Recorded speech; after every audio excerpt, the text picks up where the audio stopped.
As we read this part, consider how this part connects with familiar issues or subtopics. Then be ready to reflect on how this new part fits with or goes against what you've already learned. The secret weapon. But Dorothy couldn't really talk to her friends and family about her work. During World War II, the National Advisory Committee for Aeronautics wanted to defeat Germany by air, both by creating planes capable of destroying their targets and by coming up with technological advancements that would give the United States a military advantage.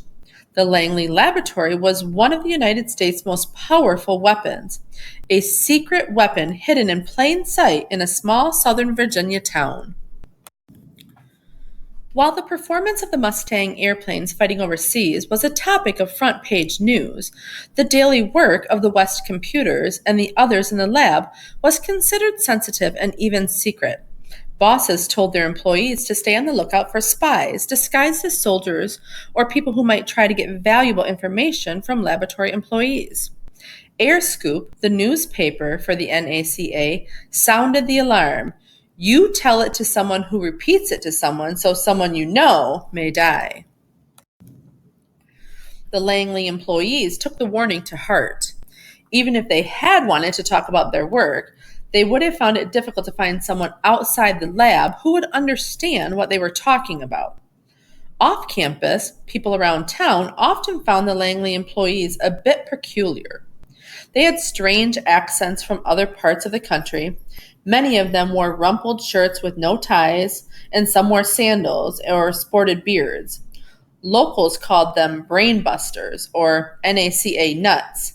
The less polite called them weirdos. Take a minute and think about what issues or subtopics are already advanced in this part, and then consider other parts that could fit with those issues or subtopics. Don't just list earlier parts. Consider how this new part fits with an earlier part or goes against what you learned earlier. Pause the video and do this thinking for a minute.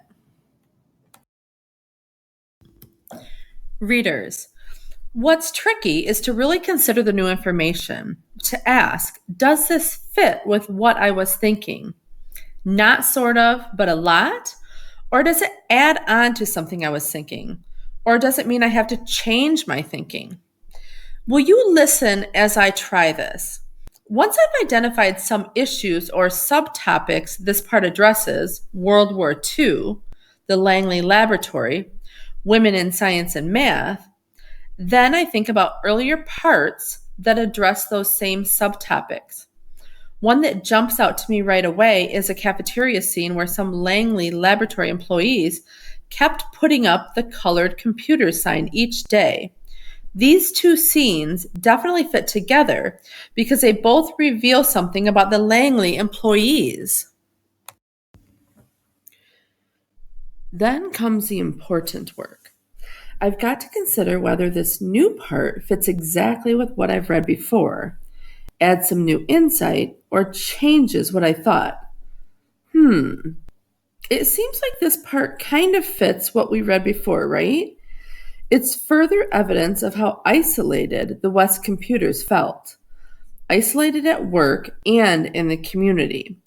But it also changes what I thought about the Langley Laboratory employees. I'd assumed they were celebrated, kind of like astronauts, for doing such important work. I hadn't anticipated that they had to keep their work secret or that they were considered strange.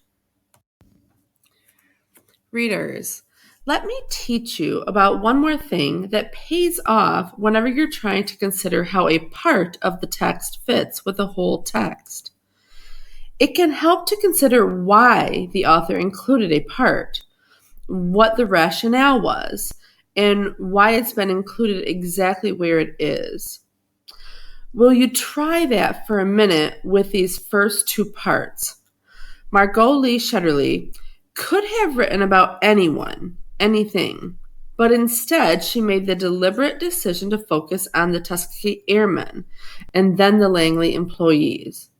Why might that be? Take a minute to consider the possibilities. Consider multiple possibilities. Try saying perhaps or one possibility, since you don't know for sure why the author did that. Pause the video for a minute while you do this work. So one possible explanation is that both stories were included to give examples of how groups were treated during World War II. Maybe Shutterly put these two examples next to each other deliberately as a compare and contrast. Perhaps she wanted us to compare the Tuskegee Airmen who got to be heroes to the Langley employees who were doing important work, but no one could recognize it or celebrate it because they couldn't talk about it. I'm going to read a bit more, and this time you will be responsible for coaching yourselves through this work. Here goes. What makes things fly? The pace of discovery and invention was so fast at Langley that an entry-level position there was considered by many people to be like studying the world's best engineering school. In addition to receiving on-the-job training, employees had the chance to take classes in math and physics and other subjects that would help them further understand how to design better planes. And that's what Dorothy did. With the goal of turning women math teachers into crack junior engineers, the laboratory sponsored a crash course in engineering physics for the newly arrived computers. 2 days a week after work, Dorothy Vaughan and the other new mathematicians filed into a makeshift classroom at the laboratory for an intensive class in the fundamental theory of aerodynamics, which is the study of objects moving through the air. They also attended a weekly 2-hour laboratory session for hands-on training in one of the wind tunnels.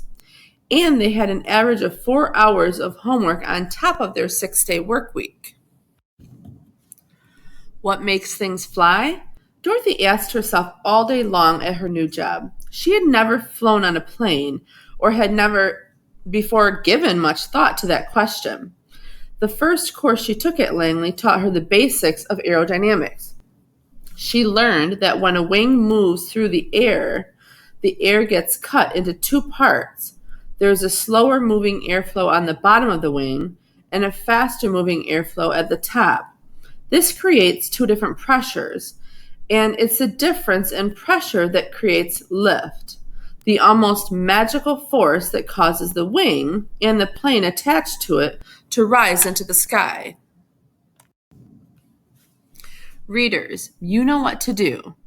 Do your very best thinking about this part, doing so in a way that leads you to new insights and helps deepen those connection pathways in your brain. You might be thinking, the author could have just told us about airplanes, but instead she included this part. Why do you think she decided to include this part? Push yourself to consider any ways that the part might fit, and think back, how are things similar or different?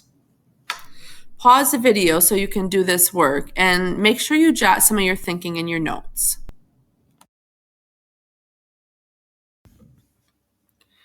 This is what it feels like to make connections between a new part in the text and the parts you've already studied. It helps to start by remembering what issues and subtopics you've been thinking about. Then you can read on to see how you can add to your thoughts about those issues and topics. I want to introduce a new anchor chart that you're going to want to add to your reading notebook. The title is To Synthesize and Think Critically in Complex Text.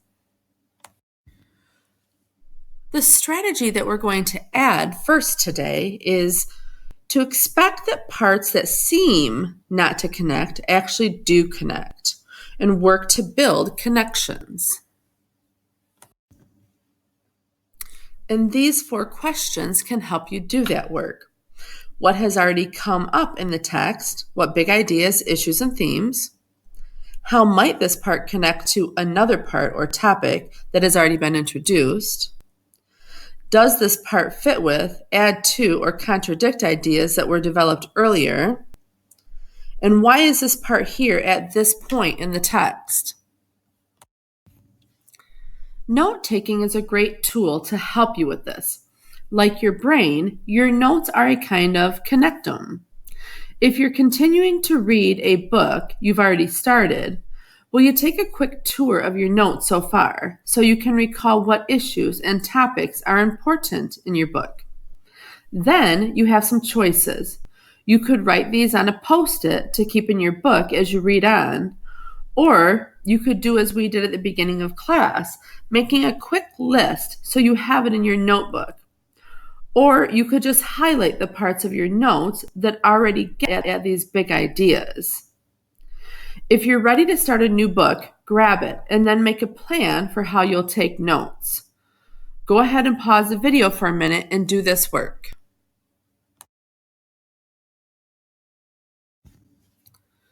The books you're reading are complicated for a reason, because the topics your books are teaching you about are complicated. As you read today, you will find yourself needing to practice a lot of the strategies you've just learned. You'll also want to consciously pause from time to time to make sure you're making new connections. Don't let parts slide by you without figuring out how they could connect. You'll have a bit of time at the end of the lesson to grow some thinking about how a new part you read connects to an issue or topic you've already been reading about. All right, readers, off you go.